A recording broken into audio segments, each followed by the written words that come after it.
అందరికీ నమస్కారం. చాలామంది జ్యోతిషపరంగా వచ్చినప్పుడు మాకు చాలా ఇబ్బందికరమైన పరిస్థితులు వస్తున్నాయండి.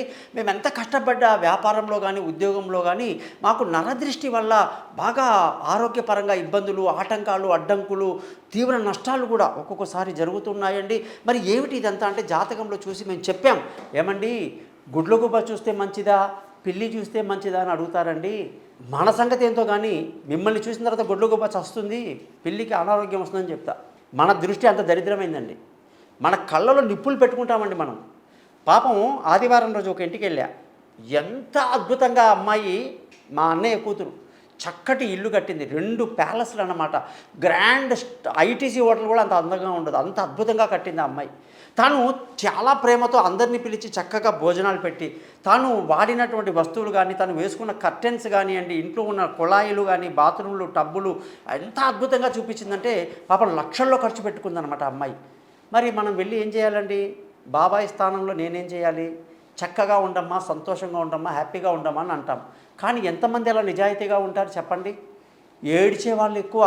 అబ్బా ఈమె డాంబికం అంతా చూపించడానికి కోసం పెద్దగా పెట్టేసుకుంది.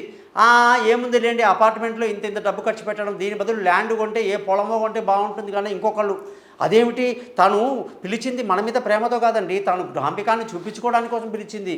అరే ఇవన్నీ కూడా నరదృష్టి నరదృష్టి నరదృష్టి. ఈ మధ్య దరిద్రంగా ఇంకోటి తయారైందంలో, యూట్యూబ్లు, ఫేస్బుక్లు అవి ఇవి అని అన్ని సోషల్ మీడియాలో ఇన్ని బంగారాలు వేసేసుకొని, ఇంత పట్టు చీరలు కట్టుకొని, నన్ను చూసారా, నా అందాన్ని చూసారా, నా ఆస్తిని చూసారని ఎగురుతూ ఉంటారండి. సర్వనాశనం. నేను చెప్తానో నమ్ముతారో లేదో, నా కూతురు కూడా చెప్పాను నేను, మా అమ్మాయికి కూడా. ఏంటంటే మనం పటాటోపాలు ఎక్కువ చూపించడం బయట కడుపు నొప్పి వస్తుంది, విరేచనాలు వస్తాయి, తల నొప్పి వస్తుంది, ఒళ్ళు నొప్పులు వస్తాయి. ఇవన్నీ నరదృష్టి వల్ల వచ్చే రోగాలండి. మరి ఇవి పోవాలంటే ఏం చేయాలి? ఆర్భాటం కొద్దిగా తగ్గించుకోవటం మంచిది. ఆత్మీయులతో మాత్రమే డీల్ చేయటం మంచిది.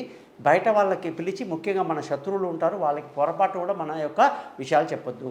ఇంటి ముందు మంచి గుమ్మడికాయ, తెల్ల గుమ్మడికాయ కట్టాలి. అలాగే బ్రహ్మజముడు లాంటివన్నీ తెచ్చి ఇంటి ముందు పెడుతుంటారండి, బయట అమ్ముతుంటారు నరదృష్టి పోవటానికి. అవి తగిలించుకోవాలి. అలాగే ఇంటి ముందు ఎప్పుడు కూడా శుభ్రంగా ముగ్గులేసి లక్ష్మీ అమ్మవారిని పిలుస్తున్నట్టు ఉండాలి. కానీ పొరపాటున డర్టీగా ఉండి అంత బాగా కట్టుకొని ఇల్లు సరిగా పెట్టుకోకపోతే జ్యేష్ఠాదేవి వచ్చి అప్పుల బాధలో పడేస్తుంది అనమాట మనల్ని. కాబట్టి ఇల్లు శుభ్రంగా పెట్టుకుంటే లక్ష్మీదేవి వస్తూనే ఉంటుంది. మనం కట్టాల్సిన ఈఎంఐలు, డబ్బులు, గిబ్బులన్నీ మనకి ఎన్నో ఖర్చులు ఉంటాయి. కాబట్టి ఆస్తిపాస్తులు ఉన్న వాళ్ళకే కదండి ఖర్చు అంటే ఎక్కువ. అరే ఎన్ని పళ్ళు ఎక్కువైతే కదండి మామిడి చెట్టుకు బరువు ఎక్కువ, అన్ని టెంకాయల చెట్టు ఉంటే కదండి కొబ్బరి చెట్టుకు బరువు ఎక్కువ. ఏమీ లేకపోతే ఏమీ లేదు, రోడ్డు మీద ట్యాంక్ బండ్ మీద కూర్చొని హ్యాపీగా పల్లీలు తినుకుని బతికేయచ్చు. కానీ కష్టపడ్డవాడు రూపాయి ఖర్చు పెట్టుకొని జీవితంలో అనేక వస్తువులు కొన్ని పైకి వస్తున్న వాళ్ళకి నేను ఇచ్చే సలహా ఏంటంటే, ఇంట్లో జ్యేష్ఠాదేవిని రానియొద్దు, మన శత్రువులని రానియొద్దు. నరదృష్టి పోవడానికి యంత్రాలు మా దగ్గర ఉంటాయి. అలాగే మీ జాతకాన్ని బట్టి ఏ విధంగా నరదృష్టి అనేది ఏ గ్రహం వల్ల వస్తుంది, ఆ గ్రహం యొక్క నివారణ ఎలా చేయాలి అనే విషయాన్ని కూడా నేను మీకు క్లుప్తంగా క్లియర్గా చెప్తానన్నమాట. కాబట్టి మీరందరూ కూడా మంచి జీవితంలో అత్యంత ఉన్నత స్థితిలోకి రావాలి, మీ తల్లిదండ్రులు గర్వపడాలి, సమాజంలో మీరు గొప్పగా తలెత్తుకొని తిరగాలి అంటే నరదృష్టి పోవాలి.